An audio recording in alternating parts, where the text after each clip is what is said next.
Welcome back to my channel. আমি সুব্রত। আশা করি তোমরা সব ভালোই আছো। আর দেখতেই পাচ্ছ আমি এখন বসে আছি পার্কের সামনে। আমার সামনে নার্সিংহোম রয়েছে। আর তোমরা কারণ জিজ্ঞাসাই করতে পারো নার্সিংহোমে কেন এসছো। তো গত 10 বছর পরে অনেক সমস্যার সম্মুখীন হওয়ার পরেও সমস্যা কাটিয়ে উঠে আবার যে সমস্যাটা আমি পড়েছিলাম, সমস্যা বলতে তোমরা জানোই যে মাসখানেক আগে বাবা হঠাৎ অ্যাক্সিডেন্ট করেছিল, হাতটা ফ্র্যাকচার হয়ে গেছিলো। ফ্র্যাকচারে বাবা 7 দিন হসপিটালাইজ থাকার পরে তিনি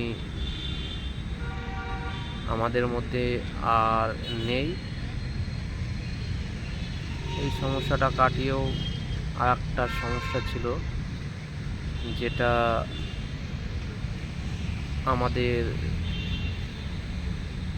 কিছু শারীরিক সমস্যা ছিল। সমস্যা বলতে যেটা হয় বিয়ের পরে, আমরা 10 বছর প্রায় বিয়ে করেছি, আমাদের কোনো সন্তান ছিল না। সেই সমস্যাটা কাটিয়ে উঠে আজকে একটা খুবই আনন্দের খবর রূপা আমাদের দিয়েছে। সেটা আজকে সকাল প্রায় 7:45 নাগাদ আমাদের বাচ্চা হয়েছে। এই যে একটা খুশির খবর,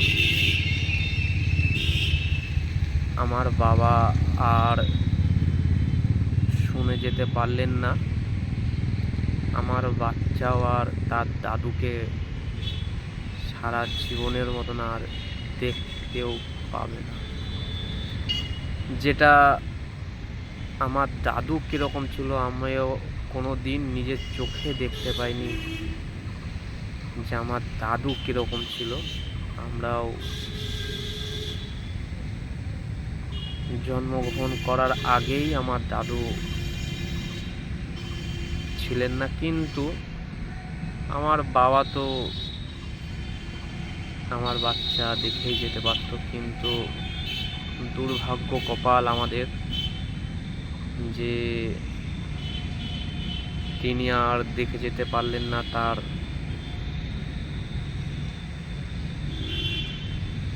নাতিপুতির সাথে খেলা করবে। তার সুখের জীবনটা তিনি আর কাটিয়ে যেতে পারলেন না।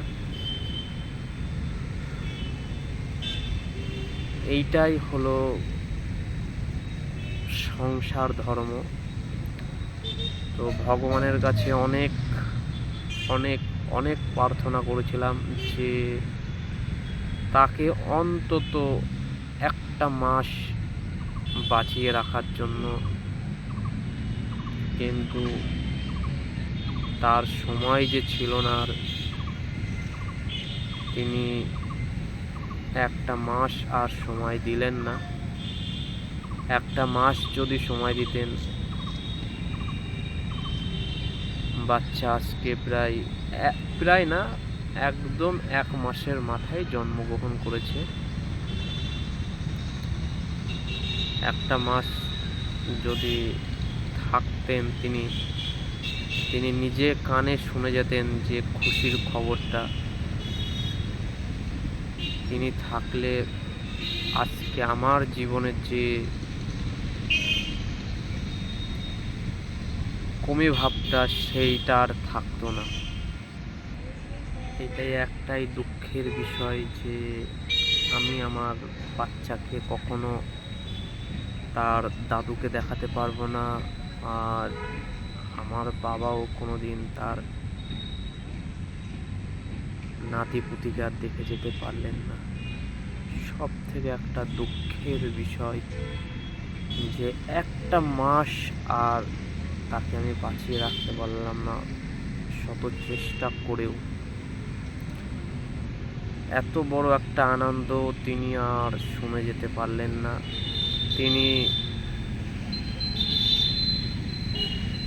তার বৌমার সাথে হাসি ঠাট্টা করতেন যে এই হবে সেই হবে, আমার এই দরকার। সেটা আর তিনি নিজে হাতে নেড়ে চেড়ে দেখে যেতে পারলেন না। আমার সামনেই রয়েছে নার্সিংহোম, আর নার্সিংহোমের সামনে একটা ছোট্ট জায়গা আছে, সেই জায়গায় বসে আছি আমি। আজকে সারাদিনই থাকবো, 6টার পরে বাড়ি চলে যাব। এখানে থাকার কোনো ব্যবস্থা নেই, আর